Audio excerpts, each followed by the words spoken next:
G'day and welcome to another big edition of the RDFNL Netball Show. Looking back on last week and looking ahead to this week, my name's Yeendy. I'm joined by Kim Bailey.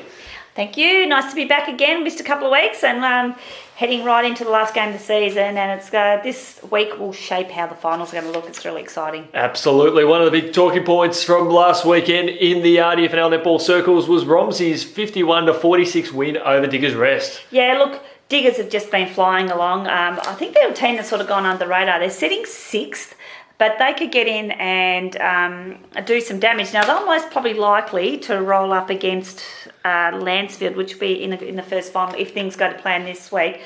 But they didn't have Cash Chocolate either last week, so they'll be missed her. But if you look at the Romsey team, because of ANL finals, Al McDonald and Sarah, I think it's Swislecki, I apologise if that's not correct, were missing as well. So they still, Romsey's depth, although they're great players, they still have the depth there to put that great team on the court. But yeah, good performance by Amy Carroll in particular, had a really good game.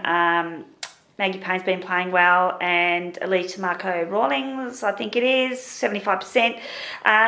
Very, very good game by Diggers. And Romsey just keeping on, and they're in second spot. Don't know with percentage. I don't think they can catch Macedon unless Macedon lose a game this weekend. So most probably finished in second and will play in that qualifying final. Yeah, well, regardless, they're going to be playing Macedon week one in the final. Yeah. So, which is whether they finish top or first or second, it's most probably just bragging rights, isn't it? Exactly right, getting their psychological edge. Melton Central's had a hard-fought win over Riddle, 61-51. Yeah, I feel really sorry for Riddle at the minute because I just have struggled with some players out with injury and some unavailability as well. But they've done some really good work. They brought I think it was Claire Varing in, and she'd had a good game. Jess Lallo shot at 70%, and Sarah King. So they've had some good players in there. But that's a really good result to go down by 10 against Centrals. Against a team that's Riddle is a team that is building from the ground up essentially this year. Of course they are. They've got some young kids there, and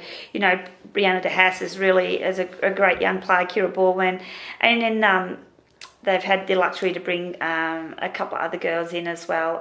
Kirby Elliott, but I don't notice she didn't play.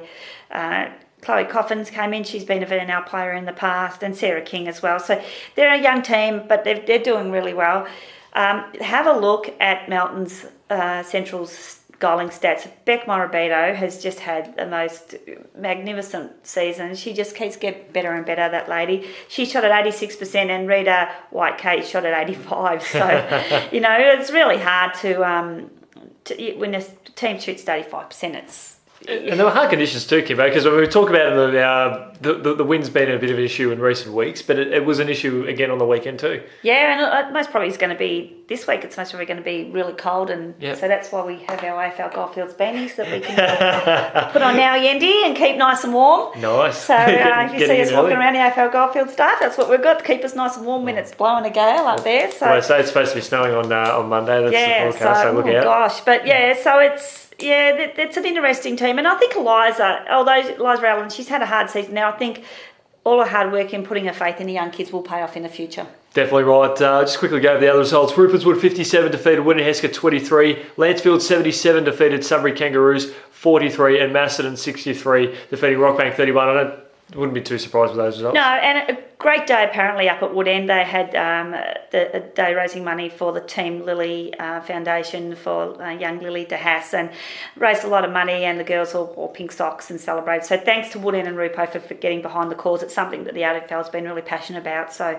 well done, ladies, and let's hope that Lily's on the mend. Yep, exactly. Good to see all the clubs helping out the community. That's what it's all about. We turn our attention to the final round of the home and away season, and we'll see a few teams that are battling away that will play finals. These are two teams that will play finals. We've got Macedon and Diggers Rest. Yes, goodness. So it's really not going to affect the ladder in any form this game, but Diggers will really want to put in a good performance. As you said, it's going to be bloody cold on Saturday. Yeah, it will be, So Macedon are back at full strength, which I think you saw from the results last week. The Sovereigns girls got put out, most of them who play for Macedon, they got put out in their semi, so would made them available. So one really valuable player who has been injured with a finger injury, played VNL but didn't play Macedon is Janelle Birch in goal defence, and she's back now, and I think that makes a massive difference to their team as well. Exactly, she's been in very good form, whether she be playing for Macedon or in VNL level. Yeah, and you get her and Chloe Wilson back into the team on a permanent basis, and the whole team changes. So there's your spine, really. But those girls who have helped out while they've been in absence have been fantastic as well. So again, team with lots of depth. Exactly, that's what it's all about. Who are you expected to win this one? I think Macedon. Yep. This is another interesting game which will have an impact on the ladder. We've got Melton Centrals and Lancefield. A win by Centrals. A significant amount of percentage to get above Lancefield when all is said and done. But yeah, good game. I think this will be a bit closer than what everyone thinks. I'm going to go for an upset. I don't know why. I've just got the feeling in my bones, Yeendy. I'm going to go Centrals. Beck's been in such great form. Well, that percentage effort last week was amazing. Yeah, and they're playing well against Wind, but, Lansford are a quality team as well. They're very, very fast. Their mid-court is unbelievable. Their shooting capacities is great. They've shot the most goals for the season, 865. Oh, have I gone the right way? But, yeah, I'm just going to throw it to the wind. Going to go Centrals.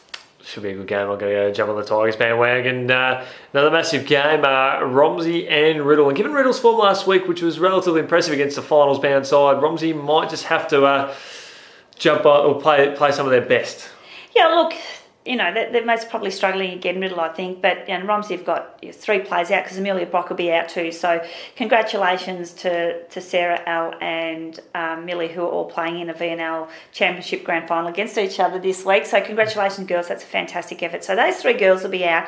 But Romsey's depth is just huge. So I'm going for Romsey still. Yeah, I'll go Romsey by about 12 goals because I see the Bombers just putting on another spirited performance there. Rockbank and Ruberswood.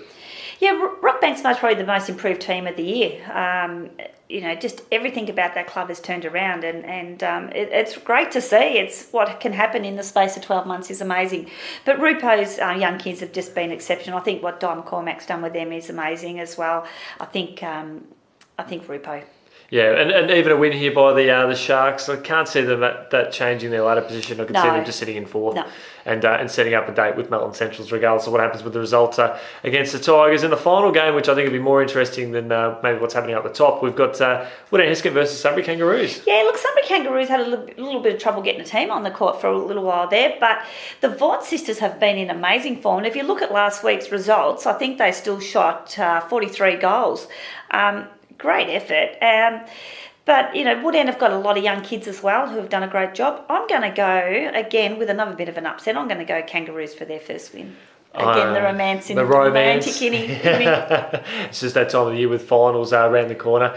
I'm going to go with my beloved Hawks for the big W there. But a good game between 2 young sides will be battling out to finish the season on a high. And look, they both have done exceptionally this year, I think, to continue against some pretty hard teams. And, I know they've both had pretty rough draws with how the fixtures fallen. But they've done it with class, these 2 clubs. So, yeah, congratulations on a great season. And also, I just want to give a big shout out to all the junior teams playing in finals this weekend. It's at Romsey Park on Sundays. If you want to get up and watch some fantastic netball, we've got 8 games kicking off at 8 o'clock. Nice and early. 8 o'clock, and the last game's 4:10, so it's a big day for all of us up there, but a great day. And look at it, if we get a draw, Kimbo. No draws. No draws allowed. So, I want to get home by 10 o'clock at least. We'll not be playing under lights on the last game, but good luck to all the juniors this weekend. Just jump on the RDFNL website to find out the fixtures there, and of course on the Facebook page. Kim, thanks so much for joining us this week. We look forward to catching up with you next week. No worries.